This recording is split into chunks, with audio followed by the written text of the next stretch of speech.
Hey everyone, welcome.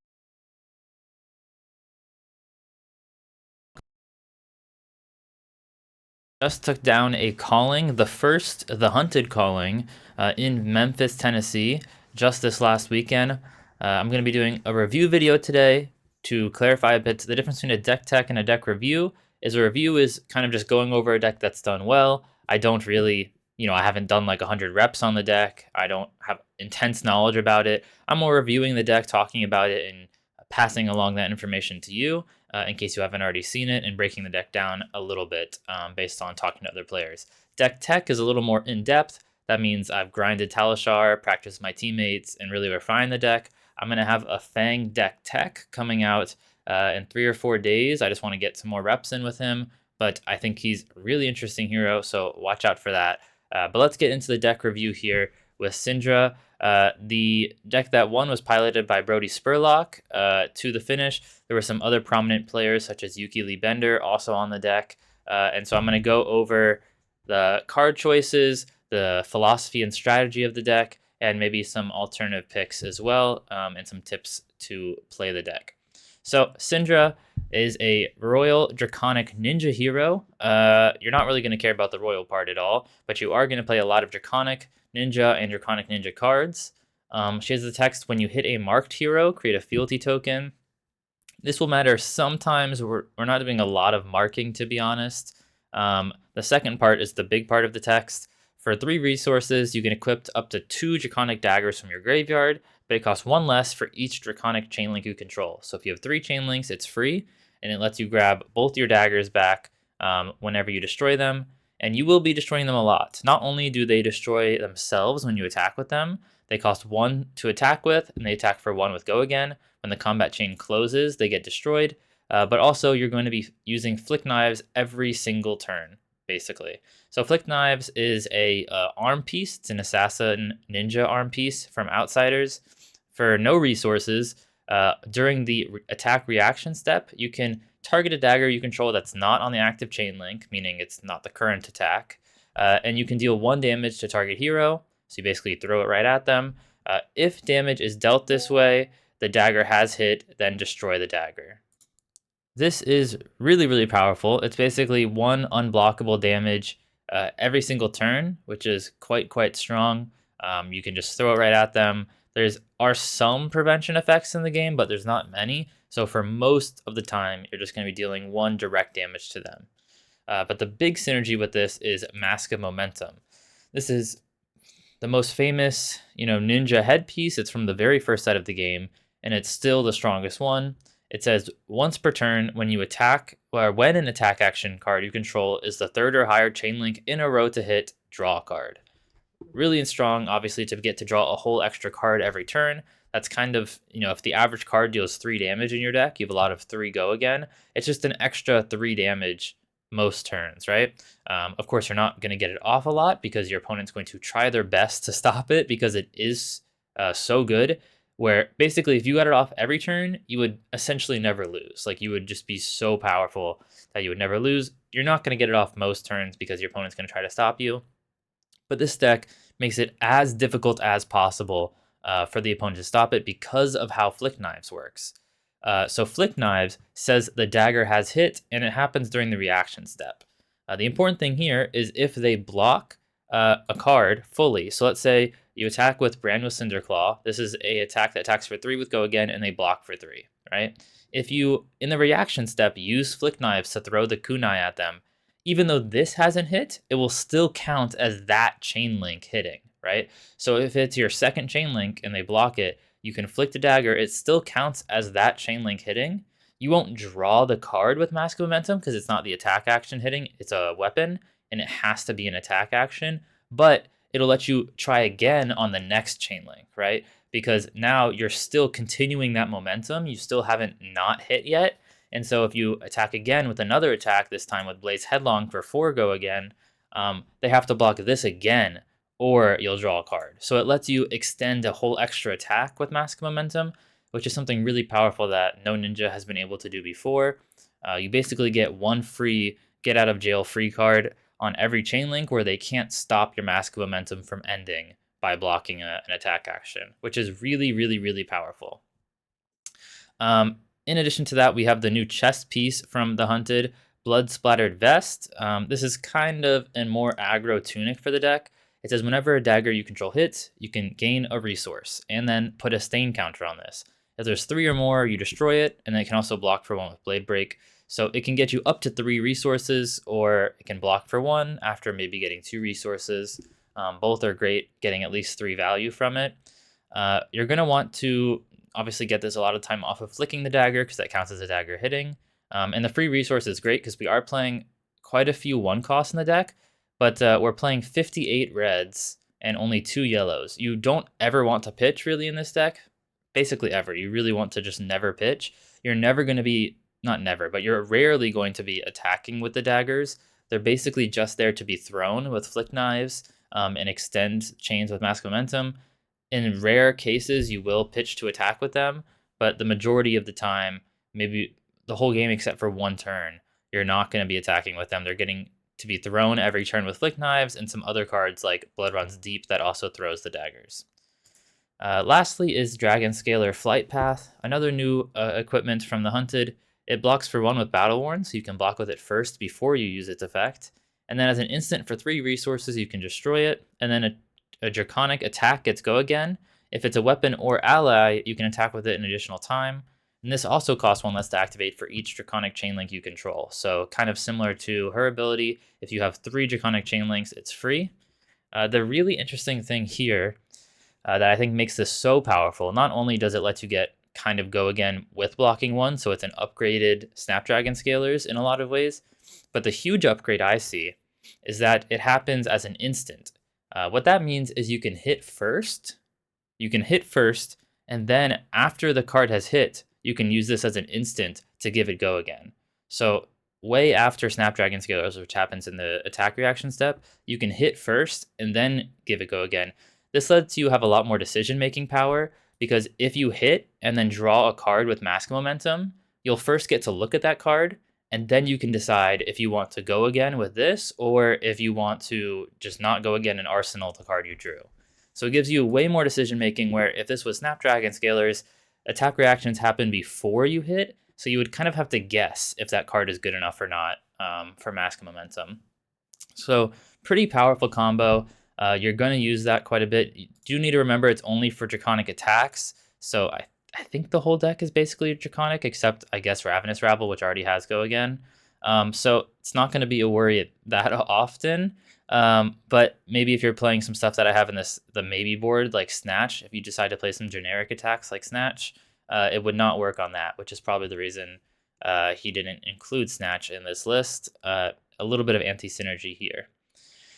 All right, so that is the equipment. I talked about that already for about 8 minutes because I think it's the most complex part of the deck is how Flick Knives works with Kunais and Mask Momentum. This is kind of the most complex part of the deck. Honestly, a lot of the rest of the deck, there is strategy when it comes to sequencing, deciding exactly what order you're going to play your cards. But a lot of times, you're just kind of throwing your whole hand on the board. It mostly costs 0, and if it costs 1, you're going to find a way to get that 1 resource. So yeah, it's definitely a say no blocks and then attack for 20 kind of deck. There are sideboard cards that are good at blocking down here, but for the most part, we're not blocking if we can help it. Yeah, block if it's an important on hit, otherwise say no blocks. Your equipment does a pretty horrible job at blocking. Everything has blade break except for the legs, which block 1, so you're not really blocking with equipment either. Going through the cards, you're going to see a lot of just 0 for 3s, Hot on Their Heels, Fire Tenant Strike First, Brand with Cinder Claw, Display Loyalty, Burning Blade Dance, Lava Vein Loyalty, Rising Resentment, Ronin Renegade. There's a lot of them, right? I'm not going to go over them all. Most of them are essentially a fancier version of Ronin Renegade, which is just 0 for 3 with Go Again, and it's Draconic. A lot of them have effects where, for example, Lava Vein, if it's the second one, it gets go again, so you have to start with a different Draconic attack. Or maybe they have on hits or on effects, so Display Loyalty. If you control 2 or more, it gets go again, and when this attacks, create a fealty. This one, if it's 2 or more, it gets go again, and when it hits mark. So they have different effects, but for the most part, they're costing 0, they attack for 3, they get go again, and they're Draconic, right? You have like 18 copies of that or more. They're so important that we're even playing the yellow brand with Cinderclaw as 2 of here. The reason we're playing that is because we have quite a few cards that care about becoming Draconic. That's an important theme for quite a few of the cards in the deck. And Brand with Cinderclaw says your next attack, this combat chain, is Draconic in addition to its other card types. That's pretty important, especially for one of our strongest cards, Art of the Dragon Blood. This is a 0 for 4, 3 block, already pretty good.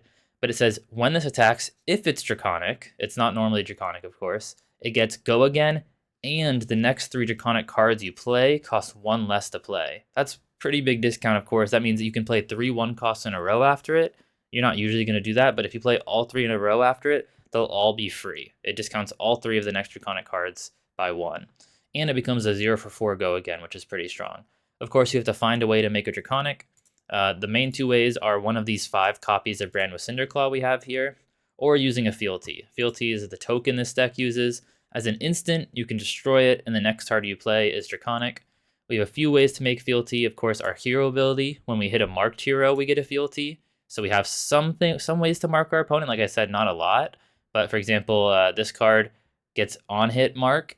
Then some stuff that just makes a fealty, namely these 5 cards right here. These 3, I'll say, if you control 2 or more Draconic chain links, this gets Go Again, and when this attacks the hero, create a fealty. So this is just on attack, which is really nice. You don't even need to hit. And then Demonstrate Devotion is essentially the same thing, but it costs 1 more. It costs 1, and it attacks for 1 more. It attacks for 4. Otherwise, it's identical. It's just 1 more cost, 1 more power. Of course, we're only playing 2 because we don't want a lot of 1 cost in the deck. Of course, we're trying to never pitch if we can help it. Let's look at the 1 cost the deck has, and then we'll talk about how you get that resource. So we have Art of the Dragon Fire. This costs 1. It says when this attacks, if it's Draconic, deal 2 damage to any target, and attacks for 5. So if you can use a fealty or brand to make this Draconic, it'll attack essentially for 7, with 2 of that being unblockable. We also have Breaking Point. This is really strong. It says Rupture, so it has to be played as Chain Link 4 or higher. When this hits, destroy all cards in their arsenal. Pretty great. 1 for 5. Threatens arsenal. This deck can play it for 0 a lot, so it's like a 0 for 5 CNC kind of effect. Quite strong. We have these 2 Demonstrate Devotions like I discussed. We have 1 Dragon Power. This says when this attacks, if it's Draconic, it gets +3. So it attacks for 7. It's a kind of 4th copy of Art of the Dragon Fire. Not as strong, but still 7. And then we have 1 Hunt the Hunter. This says when this attacks, if you've played another red card this turn, you get to mark the opponent. So ways to get fealty as well. I think that's all the 1 cost in the deck. Yeah, so we have 1, 2, 3, 4, 5, 6, 7, 8, 9, 10 1 cost in the deck. Yeah, I think that's probably the most you want to do, 9 or 10 or so, because you only have a few ways to discount them. You do have them. You get 3 resources at least in the game from your chess piece, so you can play 3 of them for that. That leaves you 7 more that you want to play. You get 1 resource from Drop of Dragon Blood. This is a legendary instant. It costs 1 less to play for each Draconic chain link you control. So if you have 2 chain links, it's free. It gives you a free resource and then draws a card.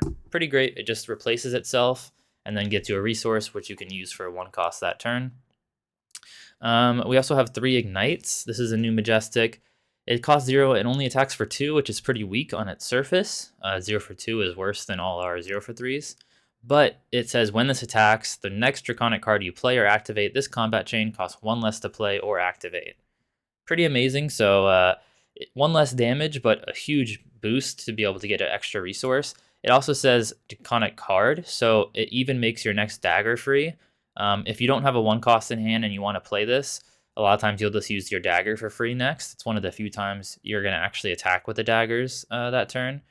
You do want to try to end most turns with both your daggers re-equipped from Cindra.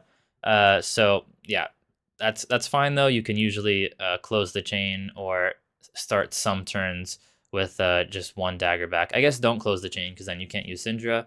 But you can just start the next turn with only 1 dagger maybe. But the nice thing about Flix Knives is it'll destroy the dagger, and then you can just get it back with Cindra on that chain link. I think those are all the ways, and then also the Art of the Dragon Blood here, which we discussed lets your next 3 Draconic cards cost 1 less. So we have 1, 2, 3, 4, 5, 6, 7 in the main deck, and then 3 more here. So 10 total, and we're playing 10 1 costs. I think that's probably, about how you want it. You want to see if you can line up each discount with the 1 cost. You can play 10. These are, I think, the only 10 in the game that you can reasonably play. I guess we also have Rising Resentment. This one's just not going to happen very often. But Rising Resentment says when this hits, you can banish an attack action from your hand with cost less than the number of Draconic Chain Links you control. So this has to be the second Draconic attack to then make your 1 cost free, basically. If you do, it costs 1 less to play. You play this turn. So if this is the second Chain Link, you can banish a 1 cost. It has to be less than the number of Chain Links, and then it's discounted by 1. So you have 13 ways to discount, but this does have to hit. I think most opponents are going to block it for 3. But you have 10 unconditional ways to do it where your opponent can't stop you. So quite good there. Otherwise, like I said, I think the deck is mostly just cards that attack. We got 0 for 4 here with Ravenous Rabble, 0 for 4 with Oath of Loyalty, 0 for 4 with Blaze Headlong. I think that it's kind of gone over most of the deck. There's some other cute cards in the deck, like 2 Ancestral Empowerment. I think that card's pretty good. It could even become a 3 of. 1 Wrath of Retribution. This actually costs 1 less for each Draconic Chain Link, and when it attacks, daggers you control get +1 and cost 1 less to activate. So you'll want to play this after your 3rd Chain Link, and then you can have, if you have both your daggers, you can attack with them each for 2 for free, which is really strong. It's kind of a 0 for 7 at that point. Let's just look at the sideboard pretty quick because we're already at 16 minutes, and then I'll jump to the MIPI board and then we'll wrap up. Sideboard, we've got a bunch of defense reactions. This is if you're against another aggro deck maybe where they are going to work well, or maybe against a deck with a lot of attack reactions such as Assassin. You might want some of these. Wax On is only good if they have a lot of attack actions that cost 0 and that regularly get to 4 or at least especially 5 power. Because it says when it defends an attack action card with cost 0, it gets +2. So it'll block for 5. Really, really strong to block for 5 with 1 card, but it only gets its full value if you're blocking a 0 cost attack action that came in for at least 5. So it's best into Assassin, I think, but maybe there's some other decks. For example, if you played into another Cindra, there's really, I think, no 0 costs in the deck that come in for 5. Maybe if they pump it with Fire Tenant and then attack with the Blade's Headlong, it's for 5. So it's okay into other Cindras, but you're not usually going to get the full 5 value. But you'll eventually figure out which matchups that's best for. Shelter from the Storm. The nice thing is this can block 3 Rune Chants, and we don't play any blues, so that might be helpful sometimes. So it could be good into arcane-based decks, like especially Rune Blades, of course. Probably not Wizards. It also just blocks 4, so it's probably fine into aggro decks. Loyalty Beyond the Grave is pretty nice. It blocks 3, and if it's in your graveyard at the start of your turn, you can banish 2 cards named Loyalty Beyond the Grave. If you do, draw a card. So once you get the first 2 in your graveyard, you basically get a free card out of it. Really, really strong. I think he's playing all 3 just for consistency. You could technically play just 2, and it wouldn't change anything. But that's getting a little suspicious with rates there. And then 3 Warmonger's Diplomacy. This isn't because you need blues, of course. This is just to beat Rune Blades and any deck that wants to play, like Azalea, decks that want to play both non-attacks and attacks on the same turn. This makes it so, of course, they can only play all attacks or all non-attacks, so it can disrupt them at the end of your turn. Then we have Arcane Lantern and Spellfray Leggings for Wizards. I don't think you even play Arcane Lantern into Rune Blades because you're not really pitching anyways. So these are basically just if you play against a Wizard, you want those. A few maybe board cards to shout out I've seen in other lists. If you're having a lot of Arachnes near you, or if you have an Arachne problem, if there's a spider problem around you, Hunt to the Ends of Wraith is an amazing sideboard card. When it attacks Arachne, mark them. If this is attacking a marked hero, it gets +2 and go again. So against Arachne, it's always a 0 for 4 go again. It's not good enough into other heroes because you don't mark very often. So it's just 2 go again. But against Arachne, since it automatically marks them, it's pretty amazing. So you could play a few of these in your sideboard. If there's a bunch of Arachnes in your local area, play all 3. Mask of the Pouncing Lynx. This is if the opponent blocks a lot. This is better than Mask Momentum because you're never going to trigger Mask Momentum. I think most decks don't block a ton right now. There's not a lot of full control blockout decks, so it's not super useful at the moment, but It has potential to be in the deck if we see more fatigue style popping up. And then Snatch, of course, this just has a great on hit. It's good to end the chain with. I think the reason he's not playing is we have a lot of already decent chain finishers by themselves, such as Art of the Dragon Fire, Breaking Point, Dragon Power, and Hunt the Hunter. So we already have some good number of chain enders. Maybe we don't need 3 more. And the fact that they're not draconic is a bit of a downside, especially with the boots, like I said. But overall, that is the deck. About 20 minutes. I think I went over the deck pretty well. I hope I went over the deck pretty well. Like I said, I haven't really played this deck much. My teammates have played it a few dozen games now. So I've talked to my team a bit about how the deck works. And I've watched, of course, the stream this weekend and understood those games.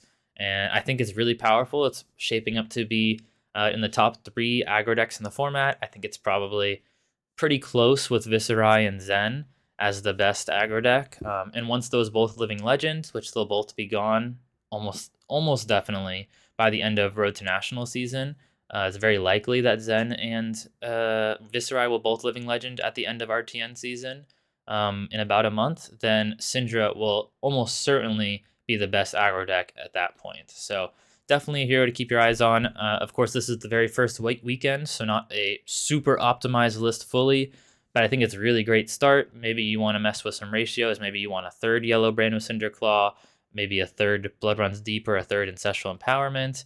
Maybe you don't really like the Dragon Power. Maybe you don't like the Demonstrate Devotions or the Hunt the Hunter, some of these one-ofs. But I think a lot of the core is not going to change. Basically, anything that's a 3 of in this list is probably always going to stay a 3 of. Yeah, just looking at the list, I think all these 3 ofs are kind of guaranteed. So you've got maybe like 5 or 6 slots to mess with, but a lot of the 3 of reds are basically like just so powerful that you're not going to not play them. But thanks so much for watching. Remember to like, subscribe, comment. Let me know what you want to see a deck review or deck tech on next. Of course, I'll have a Fang one coming out soon. And I'll see you guys next time.